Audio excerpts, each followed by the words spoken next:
Ai, tá voando tudo bem? Espero que sim. Nossa, agora o vídeo prof tá toda vermelha aqui. O prof tá com uma alergia, tava me coçando, tava me incomodando, tá? Esquisita aí, mas não se preocupe, tá? Era só alergia mesmo que o prof tá. Pessoal, vocês devem ter percebido hoje, então, minha aula inicia num modelo diferente, tá? Gosto do meu painel de fundo, sempre o azul, né? Mas hoje, por motivos particulares, aí eu tive que adaptar as minhas gravações e vim aqui para um dos quartos da minha casa, tá? Não terei os slides hoje, né? Tentar fazer diferente, mudar um pouquinho daquele sistema que a prof estava usando com vocês desde o início, ok? Eu quero que vocês tenham um livro em mãos, assim como a prof tá com o livro aqui, eu quero que vocês estejam com o seu livro também, tá? Isso vai facilitar, porque eu vou estar falando e vocês já vão estar anotando, fazendo as anotações de vocês, como se a gente estivesse na sala de aula, ok? Lá no livro, página 82, que é o capítulo 14. Esse capítulo 14, ele vai estar falando sobre a segunda revolução industrial e os alcances do movimento operário, tá? Então, o prof vai dividir ele em provavelmente 2 a 3 aulas. Hoje só vai fazer uma partezinha introdutória com vocês, tá?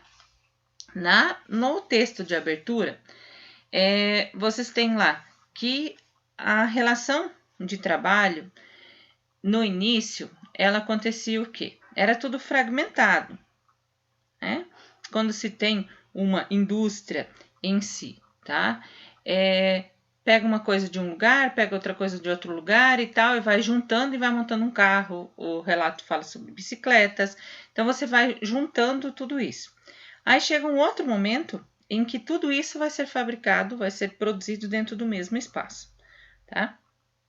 E com essa ideia de você conseguir fazer, né,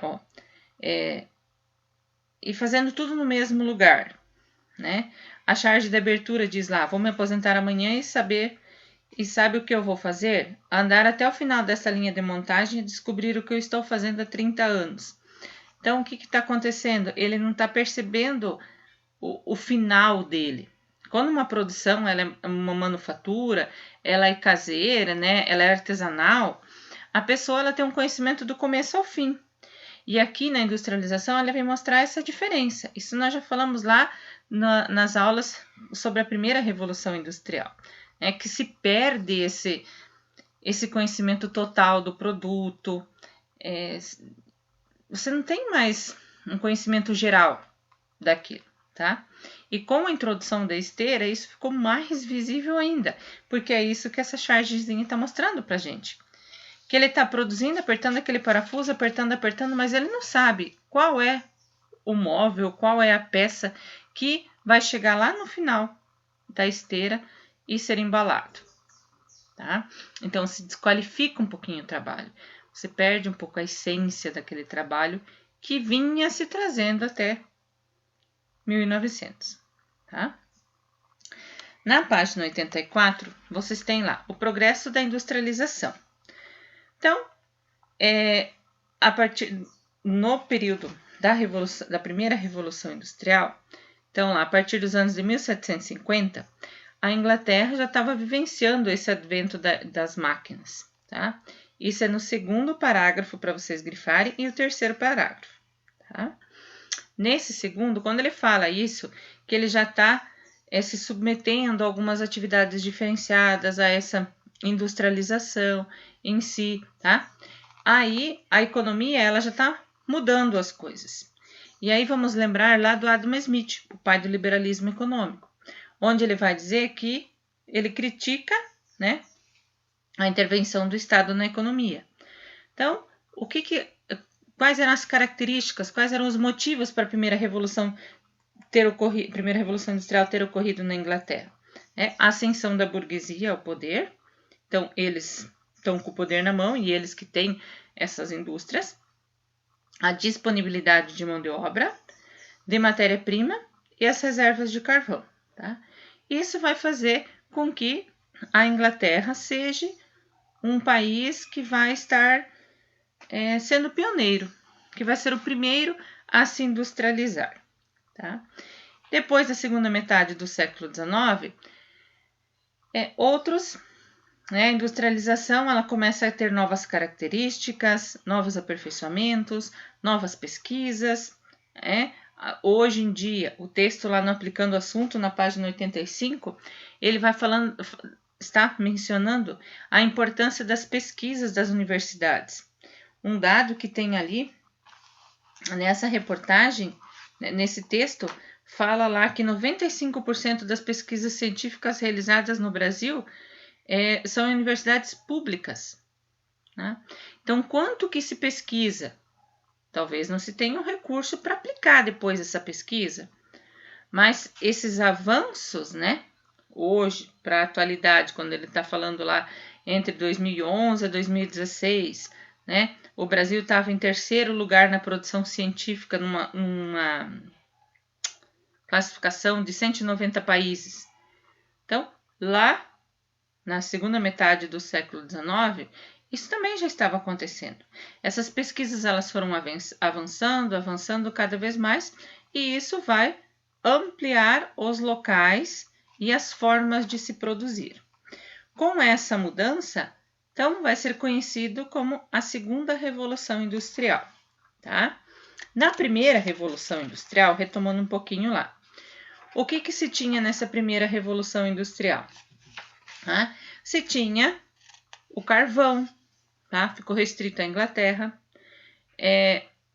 Se tem o carvão, a máquina a vapor, o transporte que se usa são os trens, o tempo de trabalho gira em torno de 16 horas até mais por dia. Tá? E essa industrialização ela ocorre no setor têxtil. Tá? Já na segunda revolução industrial, então, que acontece nessa segunda metade do século XIX, ela vai trazer novas tecnologias e novas fontes energéticas. Quais são essas novas tecnologias? Quais são essas novas fontes energéticas? Como que eles chegam a isso? Através de um progresso científico tecnológico, que a prof falou, em relação às pesquisas. Tá? Essa da pesquisa que a prof estava falando é ali no Aplicando o Assunto. Nesse Aplicando o Assunto, inclusive, ele menciona o seguinte, que não tem como você fazer em partezinhas, por exemplo, que essas pesquisas elas estão interligadas. Então, quando a gente vai pensar lá na ciência, lá no período clássico, lá na antiguidade, por exemplo, os filósofos, eles tinham várias funções. Ele não era só biólogo, ele não era só, sei lá, médico e tal. Ele tinha um conhecimento geral. Então, hoje, as pesquisas elas ainda têm isso. Ele não está pesquisando especificamente aquilo. Ele está compartilhando a sua pesquisa com outros cientistas e isso faz com que o Brasil tenha tanta pesquisa em uma universidade pública. Tá? Ou isso ajuda, né? Que a ciência ela não é algo assim... todas as áreas elas são importantes, não uma específica, tá? Nesse sentido, desse compartilhar que a prof falou. Não tem como a gente dizer exatamente quando iniciou essa segunda revolução industrial, tá? Ela vai acontecendo, digamos assim, aos poucos, porque as pessoas vão incorporando essas novas tecnologias que eles vão conseguindo. Tá? Na primeira revolução industrial, então, se tem o carvão como uma fonte de energia e ele passa a ser substituído, então, por combustíveis fósseis como o petróleo. O petróleo, além dele servir de energia, ele servia também para matéria-prima para produzir vários produtos. Tá? E a energia elétrica também passa a ser usado, além da substituição do ferro, né, pelo aço. Então, são novas pesquisas que foram realizadas, novos conceitos que foram sendo adquiridos, digamos assim, pelas indústrias. E isso vai gerar o quê? Cada vez mais produção e mais lucros, não é verdade? Na página 86, vai estar falando lá que a modernização, ela também, se na primeira ela foi têxtil, agora na segunda Revolução Industrial, ela está relacionada a automóveis, a transporte, a indústria de base. Então, se ampliou muito mais a industrialização. Em relação às novas áreas industriais, sobre isso vocês têm na página 87. Na primeira Revolução Industrial foi o quê? Inglaterra. Na segunda Revolução Industrial, isso vai se ampliando cada vez mais, né? Vai extrapolar as fronteiras geográficas da Europa. Vai atingir outros países, vai chegar aos Estados Unidos, à Alemanha, ao Japão, tá? O Japão, os Estados Unidos, ele acaba, no final do século XIX, ele já despontava como um grande centro do capitalismo mundial, tá? A Alemanha, ela também vai se industrializar aí após a unificação política dela. E o mesmo vai estar acontecendo com o Japão na Ásia, né? Com a restauração Meiji, que incentivou então a industrialização, se superou aquele feudalismo do país e começa a concorrer com grandes economias industriais. Tá?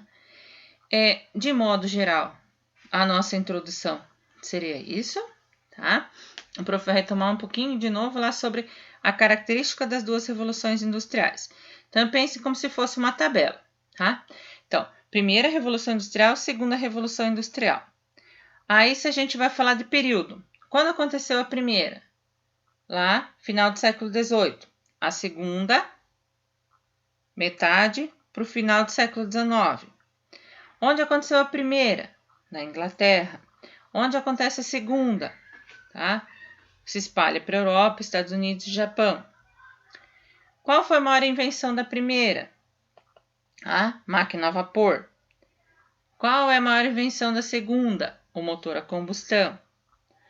Qual é a energia usada na primeira? A fonte energética, carvão. Qual a fonte energética? Energia elétrica. Qual era o meio de transporte mais usado na primeira? O trem.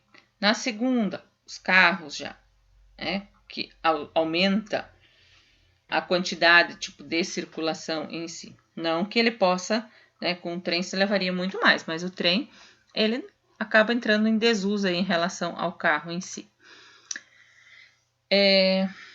Sobre a carga horária, o prof falou, na primeira Revolução Industrial, eles trabalhavam às vezes até 16 horas por dia. Na segunda Revolução Industrial, então já viemos com uma regulamentação um pouco maior, né? E aí nós temos aí em torno de 8 horas de trabalho por dia.